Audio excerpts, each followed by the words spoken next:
What's up guys, my name is Jonas, welcome to the channel. So first of all, I'm 35 years old and 8 days ago, I decided to start TRT, so testosterone replacement therapy. So the reason that I'm making this video and all the upcoming videos that I'll probably post once a month or so is because I want to document my journey and I also want to share with you guys my blood work and all the things that will hopefully happen when I'm on TRT now for the next couple of months or so. So I'm going to update you with muscle building progress because I do go to the gym quite a lot. I'm also going to show you if my libido improves, if my brain fog goes away, if I get better energy overall, and basically explain everything that happens. I'm also going to show you the exact blood work that I had before I started TRT, and I'm going to show you exactly how it changes on TRT as well. So the first blood test now after I got started will probably be in around 6 or 7 weeks or so. So I'm going to show you exactly how all my blood levels and everything changes, what I end up having as my new testosterone baseline level and things like that. So in short, I'm going to update you and just take you along this journey because this is something that I would have loved to see myself before I hopped on. I did a ton of research. I searched for everything that had to do with TRT and I couldn't quite find everything that I wanted to see. So for example, like updates on blood work,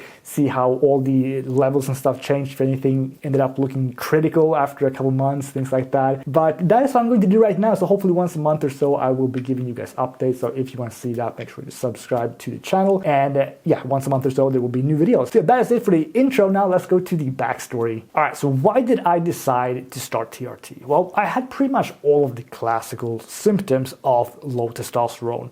I had brain fog, I had very little energy, I could sleep for, or I usually actually sleep for 9, sometimes 10 hours, and I still get tired very early on in the day.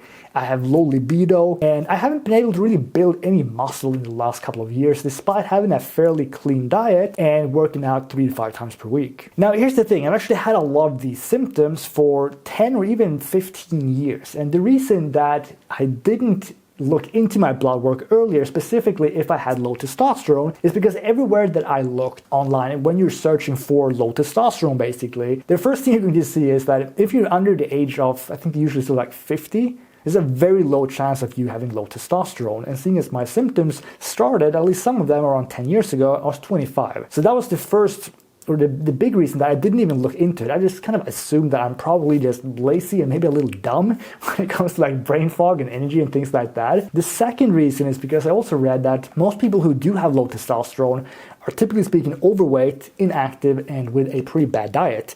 And that didn't fit in with me at all because I am under 50, I'm 35. I work out 3 to 5 times per week. I eat a clean diet. I take my dogs for walks 2 to 3 times per day. I do cardio every time that I'm at the gym as well. Not super intense, but I usually walk on an incline for 20 minutes or so. So I'm fairly active overall. So like none of this really fit with my description. Like I'm active, I'm young, and to be honest, I have no idea why my testosterone was low, but I'm going to show you my actual results in a couple of seconds now, and I'll show you what it looked like. And I took 2 tests and they were pretty much identical and they were on the lower end for sure. But then what got me to actually get tested on and see what my testosterone levels were is because I actually talked to a friend of mine who said that he actually started TRT a couple months ago and he felt fantastic. And I then decided, okay, I'm just going to get this test done, see if I have low testosterone, and if I do, I'll consider doing the same thing. And yeah, I got tested and my results were the following. So let's actually hop over to my computer now and I'll go through my blood work with you and then we'll hop back like this. All right, so I'll see you on my computer. All right, so let me show you my blood work. So this one is actually in Swedish now, which is where I live. So I'm going to just use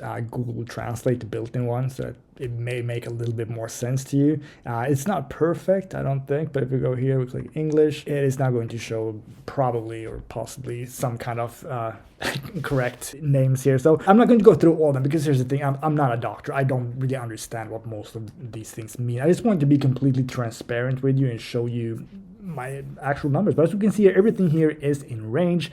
We can see this one, I think if I remember correctly, this one should not ideally go above 0.51, the hematocrit EVF, currently at 0.44, so this is fun. But this is one of the things, if I remember correctly, that they're going to be keeping an eye on when you're on TRT to make sure it doesn't go too high. And once again, I'm not a doctor, I don't really know too much about this kind of stuff. That's just what I have found when I was doing some research myself. But yeah, we can see everything here, and again, I don't really know what any of this means. All I can see is that it is in range and it's looking pretty decent here. So let's take a look at my hormones. So we can see this one here, luteinizing hormone, LH, was 3.8. So if we go down here, we can see that my SHBG was pretty much in the middle It was at 30. And here's the interesting bit, I guess. My testosterone was 9.5 and my bioactive testosterone was 4.8. Now, I know that what people usually want to see is like the free testosterone. And if I did a kind of calculation of what my free testosterone was, I can't remember exactly the result, but I'll show you what this is in nanograms per deciliter, because I think that is the most common one. So I just asked ChatGPT to show me that. So I asked what's 9.5 nmol or NMOL in NGDL, and 4.8 at the bioactive. So we can see that I was at 274 nanograms per deciliter on my actual testosterone, and then my bioactive testosterone was 138 nanograms per deciliter. What was my free? I can ask and see if it. I don't think this is going to be completely accurate. I think you need to we can check. I think you need to test like your albumin or something as well in order for that to be accurate. So estimated free testosterone 0.11, 0.12. I'm unsure if this is actually correct, but 110 to 120. So in short, this will be considered low. So this is considered low because the actual reference range that most people seem to go on is that low testosterone, or the overall range is like 300 to 1,000 nanograms per deciliter is the normal range. And I was at 274-ish on the first test. And then the second test that I did a couple of weeks later, the results were like this. And again, this is going to be in Swedish up here, but we can see here that my testosterone was 9.6, so it was 9.5 on the first test, 9.6. So it's like it's definitely low, and this was taken a couple weeks later. We can see here that my LH was pretty much the same, so 3.7, and then they also checked my FSH 7.4. Again, I don't really know what all of this means, to be honest. My prolactin was slightly above the reference interval, but from what I could hear from that is that this could be elevated if you are stressed, and also it should be taken, I think it said 3 hours after you wake up. I took this test around an hour and 45 minutes after waking up, because I didn't even know that prolactin was going to be tested.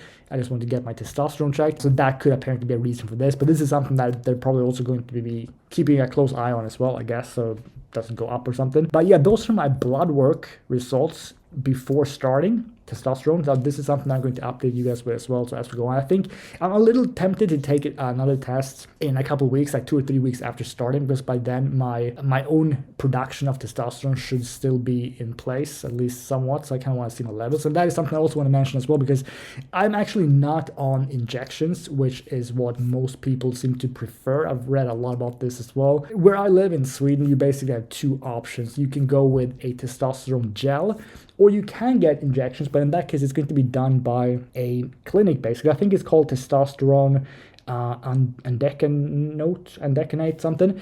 And this is called libido, the one that we can have in Sweden. So you basically get I think it's 1,000 milliliter. I don't know, I can't remember because that's not what I chose to go with. But you basically get an injection then every 10 to 12 weeks. And I felt like that was a little strange. Like, from what I've heard, it's better to have either an injection like once or twice a week, or ideally like a daily application of a gel. But from my understanding, gel seems to be the least popular option. I don't know if it's because the absorption will vary from person to person, and also it's something you have to do every day.